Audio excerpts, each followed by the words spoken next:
Mari Bapak Ibu, kita akan membaca firman Tuhan 1 Tawarik 12 ayat 1 sampai 40. Beginilah firman Tuhan. Inilah orang-orang yang datang kepada Daud di Ziklag, selama ia harus menyingkir karena Saul bin Kis. Mereka pun termasuk pahlawan-pahlawan yang membantu dia dalam peperangan. Mereka bersenjatakan panah dan sanggup melontarkan batu dan menembakkan anak-anak panah dari busur dengan tangan kanan atau tangan kiri. Mereka itu saudara-saudara sesuku Saul dari orang Benyamin. Abiezer, kepala, dan Yoas, anak-anak Semaah, orang Gibea. Yeziel dan Pelet, anak-anak Asmawet. Beraka dan Yehu, orang Anatot. Yismaya, orang Gibeon, seorang pahlawan di antara ke-30 orang itu, yang mengepalai 30 orang. Yeremia, Yehaziel, Yohanan, dan Yozabat, orang Gedera. Eluzai, Yerimot, Bealia, Semaria, dan Sefaka, orang Harufi. Elkana, Yisia, Azareel, Yozer, dan Yasobam, orang-orang Korah. Yoela, Zebaja, anak-anak Yeroham dari Kedor. Juga dari orang Gad, ada yang memisahkan diri dan pergi kepada Daud ke kubu di padang gurun, yakni pahlawan-pahlawan yang gagah perkasa, orang-orang yang sanggup berperang, yang pandai menggunakan perisai dan tombak, dan rupa mereka seperti singa, dan cepatnya seperti kijang di atas pegunungan. Ezer, kepala. Obaja, orang kedua. Eliab, orang ketiga. Mismana, orang keempat. Yeremia, orang kelima. Atai, orang keenam. Eliel, orang ketujuh. Yohanan, orang kedelapan. Elsabat, orang kesembilan. Yeremia, orang ke-10. Makbanai, orang ke-11. Mereka itulah dari Bani Gad, kepala-kepala pasukan. Satu orang yang paling kecil sanggup melawan 100 orang, dan yang paling besar sanggup melawan 1.000 orang. Mereka itulah yang menyeberangi sungai Yordan di bulan pertama. Sekalipun sungai itu meluap sepanjang tepinya, dan merekalah yang menghalau seluruh penduduk lembah ke sebelah timur dan ke sebelah barat. Sebagian dari Bani Benyamin dan Yehuda datang kepada Daud di kubu itu. Lalu keluarlah Daud menyongsong mereka. Berkatalah ia kepada mereka, "Jika kamu datang kepadaku dengan maksud damai untuk membantu aku, maka aku rela bersekutu dengan kamu. Tetapi jika untuk menyerahkan aku dengan tipu muslihat kepada lawanku, sedang aku tidak melakukan kelaliman, maka biarlah Allah nenek moyang kita melihat itu dan menghukum kamu." Lalu roh menguasai Amasai, kepala ke-30 orang itu. "Kami ini bagimu, hai Daud, dan pada pihakmu, hai anak Isai. Sejahtera, sejahtera bagimu, dan sejahtera bagi penolongmu, sebab yang menolong engkau ialah Allahmu." Kemudian Daud menyambut mereka dan mengangkat mereka menjadi kepala pasukan.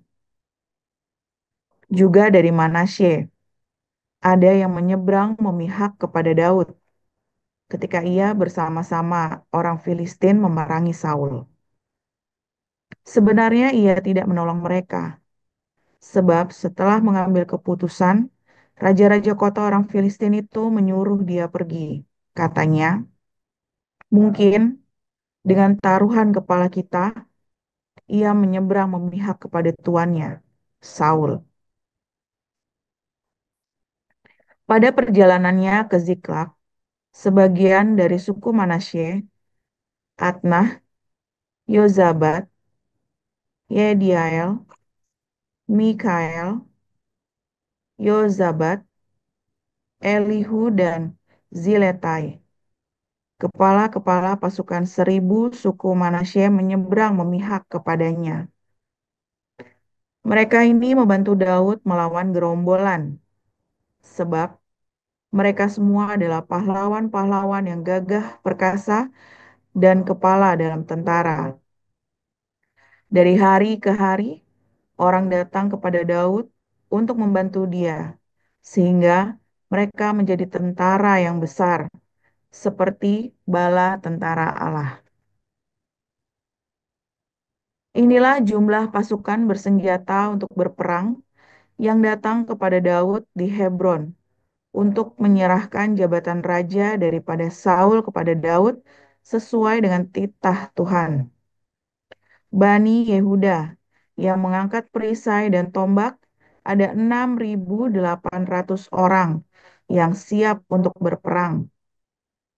Dari Bani Simeon, pahlawan-pahlawan yang gagah perkasa untuk berperang ada 7.100 orang. Dari Bani Lewi ada 4.600 orang, ditambah dengan Yoyada, pemimpin kaum Harun, dan bersama-sama dia ada 3.700 orang.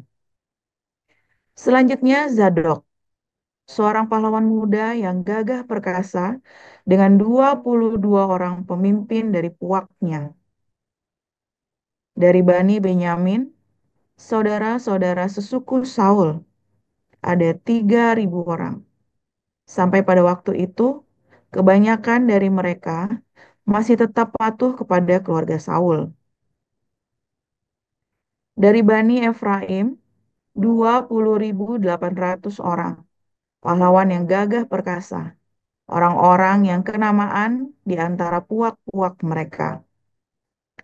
Dari suku Manasye, suku yang setengah itu ada 18.000 orang yang ditunjuk dengan disebut namanya untuk pergi mengangkat Daud menjadi raja.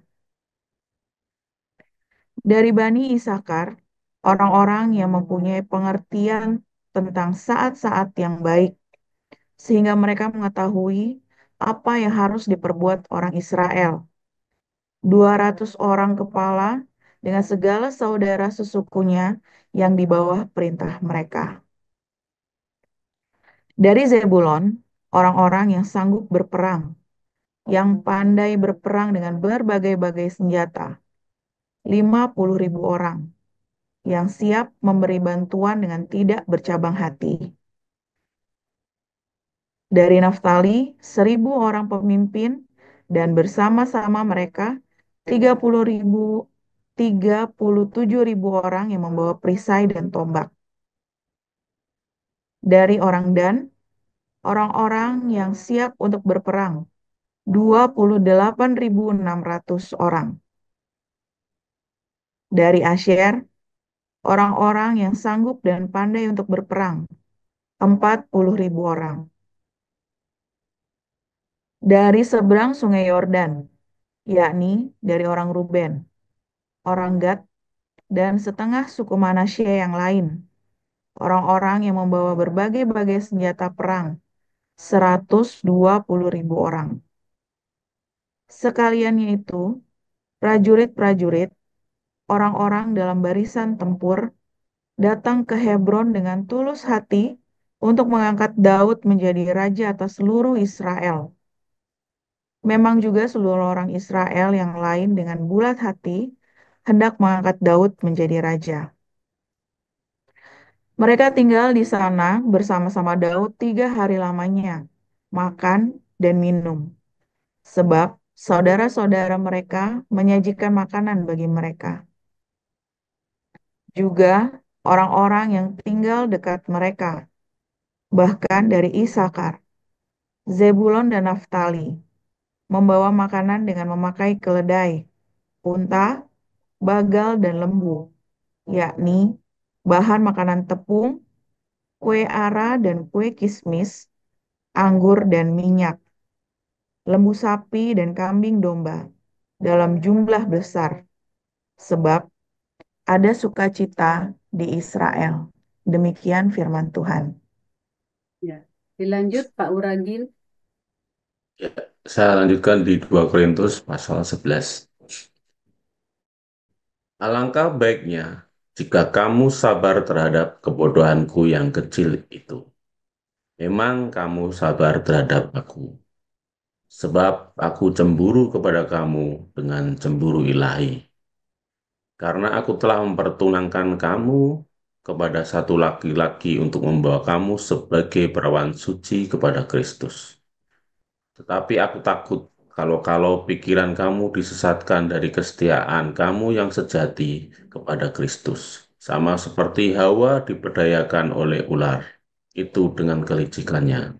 Sebab kamu sabar saja jika ada seorang datang memberitakan Yesus yang lain daripada yang telah kami beritakan, atau memberikan kepada kamu roh yang lain daripada yang telah kamu terima, atau Injil yang lain daripada yang telah kamu terima. Tapi menurut pendapatku, sedikit pun aku tidak kurang daripada rasul-rasul yang tak ada taranya itu. Jikalau aku kurang paham dalam hal berkata-kata, tidaklah demikian dalam hal pengetahuan, sebab kami telah menyatakan kepada kamu pada segala waktu dan di dalam segala hal. Apakah aku berbuat salah jika aku merendahkan diri untuk meninggalkan kamu? Karena aku memberitakan Injil Allah kepada kamu dengan cuma-cuma, sebab jemaat-jemaat lain telah kurampok dengan menerima tunjangan dari mereka, supaya aku dapat melayani kamu. Dan ketika aku dalam kekurangan di tengah-tengah kamu, aku tidak mengusahakan seorang pun. Sebab apa yang kurang padaku dicukupkan oleh saudara-saudara yang datang dari Makedonia. Dalam segala hal aku menjaga diriku, supaya jangan menjadi beban bagi kamu, dan kamu akan tetap berbuat demikian. Demi kebenaran Kristus di dalam diriku, aku tegaskan bahwa kemegahanku itu tidak akan dirintangi oleh siapapun di daerah-daerah Akaya.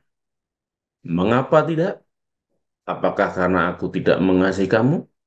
Allah mengetahuinya.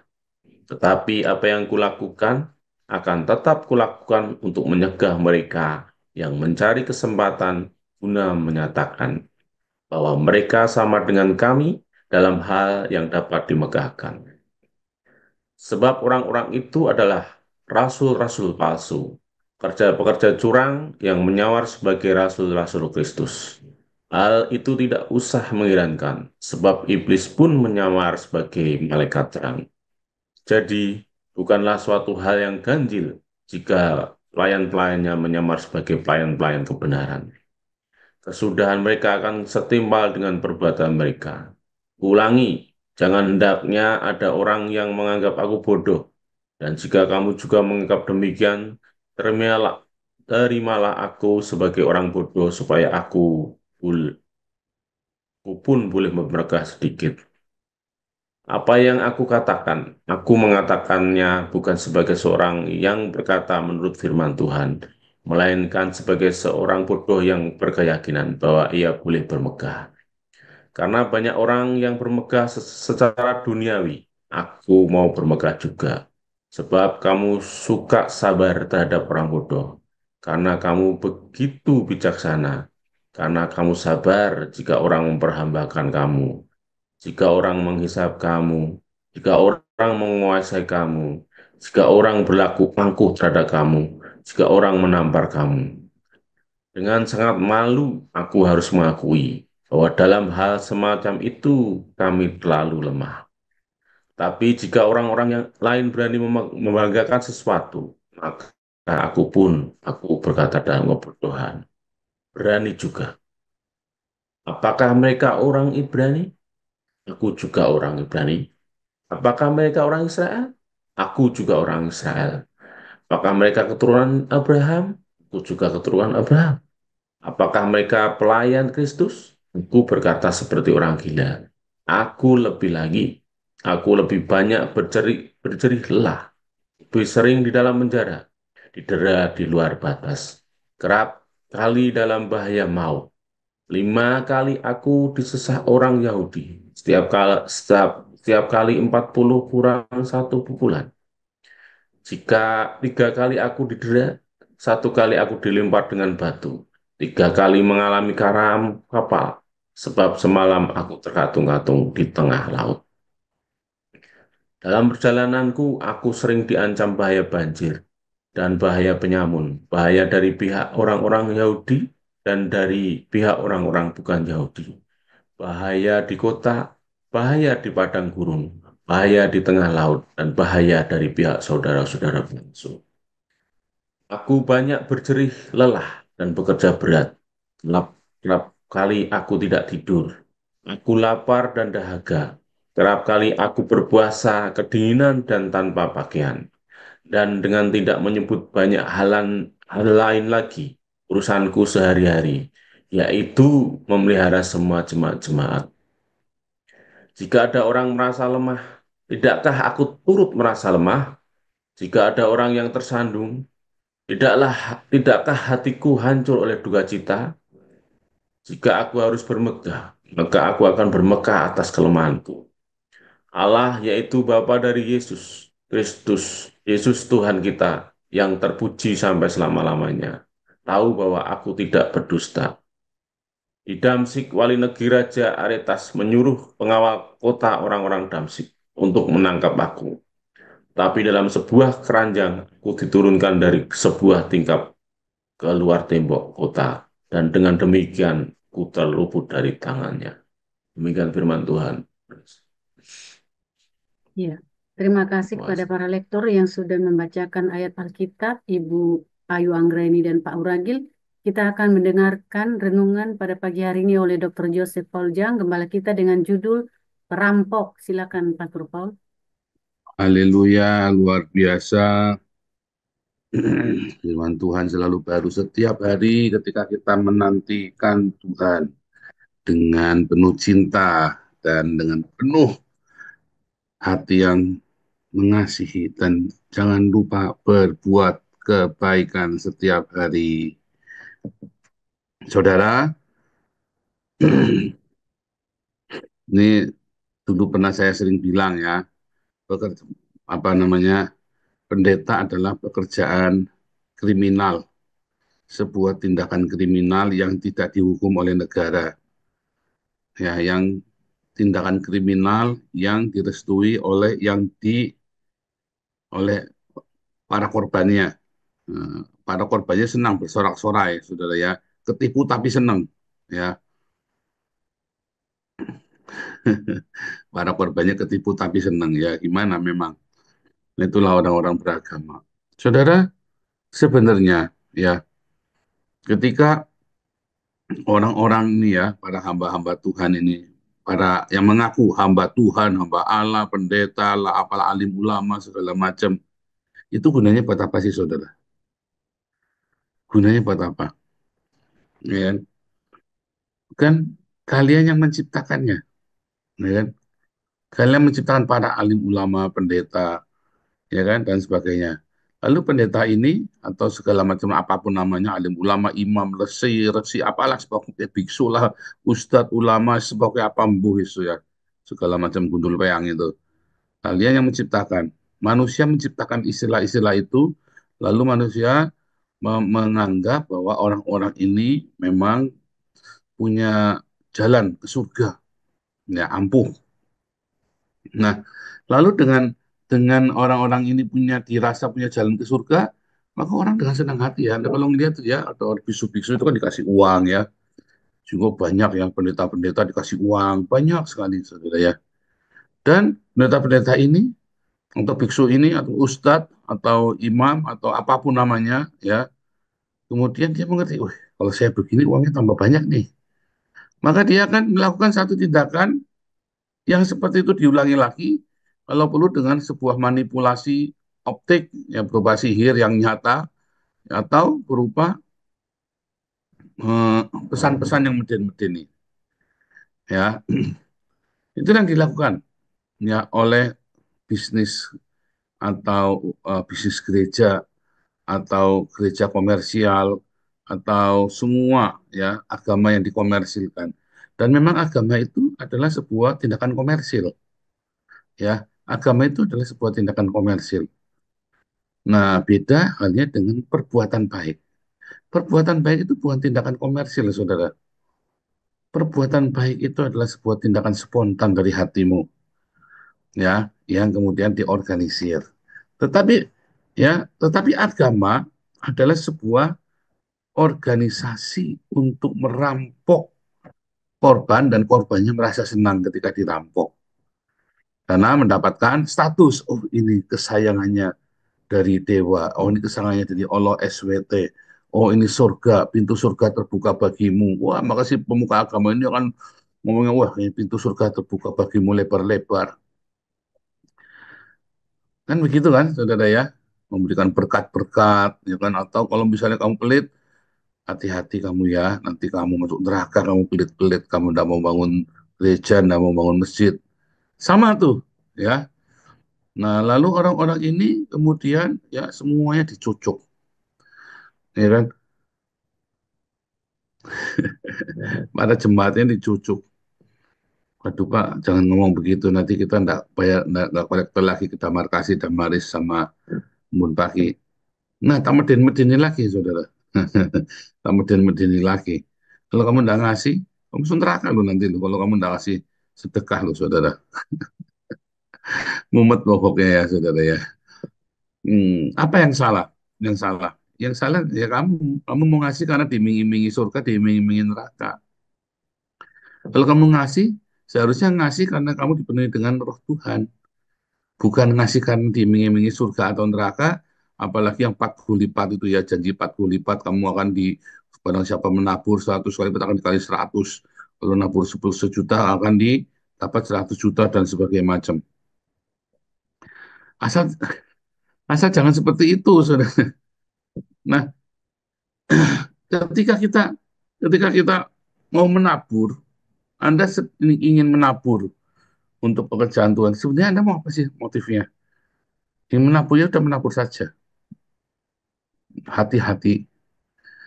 Ya, jangan urungkan niatmu menabur, tapi hati-hati kepada siapa, kepada organisasi apa, kepada gereja mana. Sebab ketika kamu menabur dan orang ini tidak melakukan diakonia, maka kamu akan sia-sia taburanmu. Sebab sebetulnya di dalam firman Tuhan, ya, bahwa semua persembahan yang Anda berikan ke rumah Tuhan dikelola oleh para hamba-hamba imam atau para imam atau para lewi atau para pendeta di zaman sekarang untuk kesejahteraan jemaat, saudara. Supaya jemaatnya jangan lapar, jemaatnya jangan sampai kedinginan, nggak punya rumah, supaya jemaatnya bisa punya tempat berteduh. Tapi ada jemaat juga yang kurang ajar, ya. Dia tahu nih gereja suka memberi, maka gerejanya dikasih firman Tuhan yang banyak, lalu dia mau malak. Lah, kebetulan pendetanya saya, saudara, rajanya mafia lah. Kamu mau malak ya ketahuan, saudara. Lah kamu cicak mau malak buaya repot, saudara ya. Nah, saya buayanya, kamu cicaknya. Ini tidak bisa masa cicak mau malak buaya lah. Wong saya kakap kelasnya udah kelas buaya kok, kelas dinosaurus kok malaknya. Nah kamu mau malak cicak ya pites saudara langsung. Nggak bisa. Saudara urusan rampok merampok ini bukan cuma urusannya Muhammad saja saudara ya. Muhammad kan perampok padang gurun kan. Ternyata urusan rampok merampok ini terjadi dalam semua agama, ya kan? Si rakyatnya juga begitu tahu ada pemberitaan, oh ini harus diberikan untuk rakyat, maka rakyatnya langsung merasa itu haknya dia. Nah, si imamnya dia jengkel. Oh, ini si Paulus Nabi 26 ini ngawur ini. Ini kan persembahan persepuluhan punyanya pendeta, bukan punyanya rakyat. Wah, oke, gimana caranya supaya Alkitab kalau perlu diganti dah, kalau perlu diganti, dibeliin ulang, dilaminating dah pokoknya.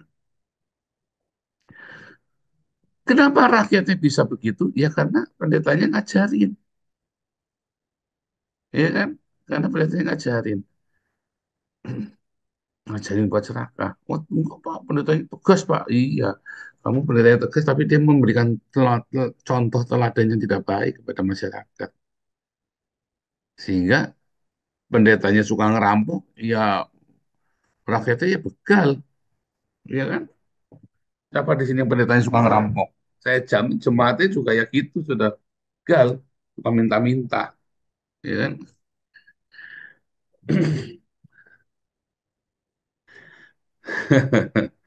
Maka itu saudara ya, kita belajar metanoia, mental untuk memberi. Ya, jangan mental untuk minta-minta, saudara ya. Jangan minta untuk minta-minta. Saudara, saya ingat sekali ya, Pastor Daniel pernah mensupport hidup kami ya, keluarga ya selama 6 bulan. Tetapi begitu itu sudah cukup, saya bilang laporan, tapi sudah cukup, jangan kirim lagi. Makanya kita sekarang punya pelayanan yang besar. Mengapa? Karena rasa cukup itu tadi. Tapi kalau kita punya mental untuk meminta-minta, sampai kapan tidak cukup? Dari mana mental minta-minta? Ya dari pendetanya. Oh, pendetanya nggak pernah bilang cukup, minta terus. Ya, Anda yang aktif dalam komunitas kita, leader maupun jemaat, biasakan jangan meminta-minta, saudara. Kecuali yang itu kita sudah umumkan, Anda boleh nanya ini kita beasiswa ya, Pak boleh nggak minta beasiswa? Boleh, ajukan saja. Pak boleh nggak minta sembako nih? Boleh, ajukan saja. Pak boleh nggak minta apa namanya untuk orang tua saya? Nah, misalnya di mana orang tuanya di sini? Kenapa tidak kamu saja? Ya, aku udah kurang uang. Tapi jangan kau minta buat orang lain. Jangan buat dirimu sendiri. Orang lain suruh masuk sendiri. Jadi kamu tidak boleh mengabsenkan orang lain. Kamu harus dirimu sendiri yang ke sini. Nggak boleh titip absen. Ya. Nah, nanti kita akan buka open ya. Open semua. Lembun pagi semua harus open. Kalau kamu tidak mau, kalau kamu takut kumpul dengan komunitas kita, ya kenapa kamu terus minta-minta bantuan dari kita? Ya jangan juga. Nah, itu mental minta-minta. Ya, mental minta-minta itu sebuah kutuk loh, saudara. Karena kamu minta kan, kamu ngemis. Tapi kalau mental kamu adalah mental, kalau aku bisa bekerja dan membeli, kenapa aku harus minta? Ya kan? Mental orang kaya kan seperti itu. Kalau aku bisa membeli, kenapa aku harus minta? Itu penting tuh, saudara tuh. Ya, mentalitas kita itu penting. Kemarin ya, kita ajarkan ya, kamu boleh underdog di Kampung Daun ya, situ. Kamu boleh underdog, orang boleh nganggap kamu remeh. Tapi mentalitas kamu tuh jangan mentalitas underdog. Kondisimu boleh underdog sekarang, boleh orang meremehkan kamu lagi miskin, kamu baru jatuh bangkrut, boleh enggak apa-apa. Tapi mentalitasmu itu harus benar. Kalau kamu seorang hamba Tuhan yang melayani, mentalmu juga jangan minta-minta, saudara. Serius, saudara. Kalau mentalmu enggak minta-minta, maka kamu akan melayani dengan penuh urapan. Lalu tiba-tiba entah bagaimana, tiba-tiba Tuhan akan memberkati pelayanan. Dan Tuhan akan cukupkan semua kebutuhanmu. Kalau kamu adalah jemaat, sama mentalmu jangan minta-minta. Ada program apa, ikutin, jalanin.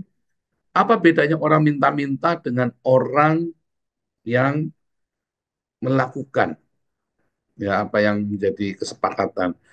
Kamu kalau membedakan orang yang minta-minta dengan yang tidak minta-minta itu begini. Kamu maunya minta-minta tapi prosedurnya kamu tidak mau ikut. Nah, itu namanya minta-minta. Ya. Tapi kalau kamu sudah ikuti prosedurnya, ya absen doa paginya 74%, kamu juga rajin, aktif, nampak muka, juga nggak. Lalu kamu Tanya, itu namanya bukan minta. Kamu nanya, boleh nggak aku minta sembako? Boleh nggak aku minta, sudah disurvei, iya ternyata memang kurang. Boleh nggak aku minta kontrakan rumah ini, udah nunggak 3 bulan. Kontrakan rumahnya berapa? Iya, kontrakan rumahnya per bulan 800, ya boleh. Kontrakan rumahnya berapa? Sebulan 20 juta, ya udah boleh, saudara. Ya udah boleh. Nah, lalu kamu minta, nah itu namanya minta-minta. Tapi kalau kamu sudah ikut prosedur, kamu tanya, boleh, saudara. Itu namanya bukan minta-minta. Kita kan memang menawarkan. Yayasan kan menawarkan untuk menolong. Tetapi kalau kamu tidak mau ikut prosedur, namanya minta-minta. Ya, dalam level tertentu, nanti kamu sebar-sebar ayat kepada pengurus yayasan supaya pengurus yayasannya sebel. Dia merasa dikotbahi, lalu udah udah, kasih aja dah. Nah, itu namanya kamu begal ngerampok, saudara. Ya kan, kamu mengintimidasi kan, levelnya levelnya naik dari minta-minta lalu jadi begal. Tahu bedanya di mana? SOP. Kalau kamu taat dengan prosedur, itu namanya bukan minta-minta, tetapi memang kita tawarkan sesuai prosedur. Tapi kalau kamu tidak mau ikut prosedurnya, tapi maunya minta uangnya, bantuannya, berarti kamu namanya, itulah namanya minta-minta. Ya, sama. Ya, hamba-hamba Tuhan. Kau berdoa, jangan minta-minta. Hiduplah apa adanya. Kalau kamu nggak bisa beli mobil baru, ya pakai, ya udah pakai motor saja. Pak, kalau kerja jemput teman-teman, ya rental saja. Gak usah minta-minta, ya. Gak usah minta-minta. Kalau kamu nggak bisa beli motor baru, ya belinya second saja, ya kan? Ya. Nggak usah harus yang baru, grass, oh, ini perfect, nggak usah. Iman saya, Pak, saya punya iman motor baru. Nggak usah juga. Bahkan kamu punya uang buat beli motor Harley Davidson pun, kalau perlu ya nggak usah beli. Dengan uangnya dipakai untuk melengkapi kebutuhan jemaat. Iya kan? Belajar hidup sederhana. Ya kan begitu kan? Itulah mental hamba Tuhan yang benar, seorang hamba. Bukan mental minta-minta. Nah, kalau kamu sudah bisa melalui masa-masa ini, aduh saudara, ini nih yang saya ngomong ini dalam ya. Kalau kamu hamba Tuhan, kamu kadang kamu mengerti yang saya ngomong, kamu lakukan, saya jamin kamu akan, pelayanmu akan berkati Tuhan. Berbuah akan lebat. Karena kamu berhasil mengalahkan berhala mamon itu. Ya, nah, tapi masalahnya banyak pendeta dan jemaat jadi begal, jadi rampok. Itulah masalahnya, saudara ya. Saya udah pesan sama Pak Enado, Pak Enado kalau ada yang WhatsApp atau SMS utang-utang, ya minta-minta, nggak usah dikasih. Pak Enado sebaiknya lewat yayasan, biar yayasan yang ngasih, nanti disurvei. Jangan semua-semua dikasih, Pak, walaupun Pak ada uangnya. Sebab itu nanti tidak mendidik mereka, dan kocar kacir di mana-mana, ya kan? Kocar kacir di mana-mana, semuanya pada, semuanya utang sana, utang sini, jeprak semua. Aduh, isinya kita, jemaat kita sih orang-orang utang nanti, sudah nggak baik. Ya, kalau bisa jangan utang, ya. Kalau bisa itu jangan utang. Hidup itu jangan pakai utang. Nggak ada yang sudah diam saja. Sehingga kamu mentalnya nggak minta-minta, ya. Mental kamu adalah mental yang luar biasa, saudara. Ya, mental yang, itulah mental anak raja, anak kerajaan Allah. Tapi kok saya anak raja, aku anak raja, engkau anak raja, tapi aku minta-minta, ya kan? Nanti di WhatsApp lagi Pak Enado utang dong. Nanti di WhatsApp lagi Pak HW, nanti Pak David di WhatsApp, utang dong. Kamu nggak tadi nyanyi-nyanyi aku anak raja, sekarang kamu utang-utang. Anak rajanya kemana? Iya, anak rajanya masih kasbon dulu. Ya repot, saudara. Nah, itu namanya minta-minta. Aduh, saya sedih sekali, sudah saya diceritain oleh Pak Enardo.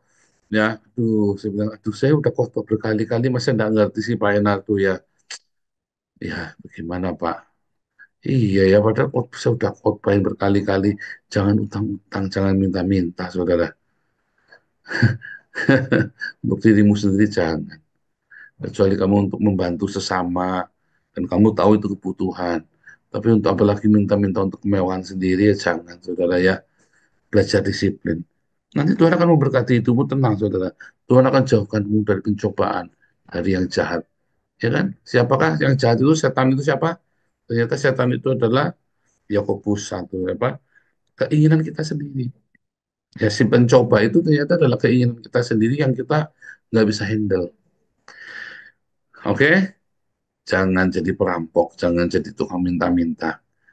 Ya, memberi lebih baik. Memberi juga nggak usah sok-sokan. Memberilah sesuai dengan kemampuan. Ya, tetapi kalau kamu berani, beri lebih. Tapi jangan sampai menghabiskan nafkah keluargamu. Ya, Tuhan Yesus memberkati.